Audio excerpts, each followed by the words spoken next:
Actually, communion in Jehovah's as part of Jehovah's Witnesses doesn't really exist. It's only reserved to those who profess themselves to be among those 144,000 anointed Christians who go to heaven.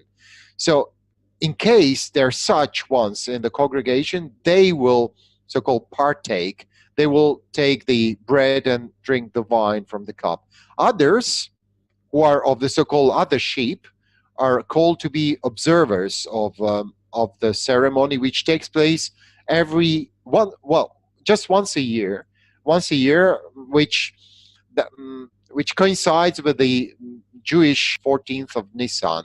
So others are not permitted to partake from bread and wine. Well, you can take, but the elders will summon you for questioning and ask you, why do you take that? Do you really have the heavenly hope? If you don't believe that you're going to go to heaven, you're not allowed to partake. So that's basically the communion in Jehovah's Witnesses. They do, some of them do take bread and wine, but just those who have this indescribable feeling that they will be taken to heaven when Christ finally returns. Others who have the hope of living in paradise on earth will refrain from eating of the symbols. They are taught that way. But the Bible never says that there are two groups, one who partakes and the other who doesn't.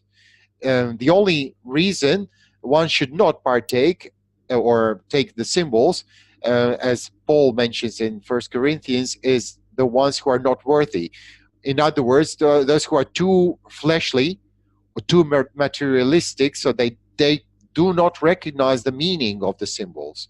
If they're there just to drink and to eat, they will not recognize what's the meaning of the symbols, and that would be unworthy. You have to see beyond food and drink in that moment. That's the only Bible limitation. Otherwise, all Christians drink of the wine and eat of the bread. And a thing that I learned relatively recently is that first Christians didn't separate their feasts of love or agape from the communion itself.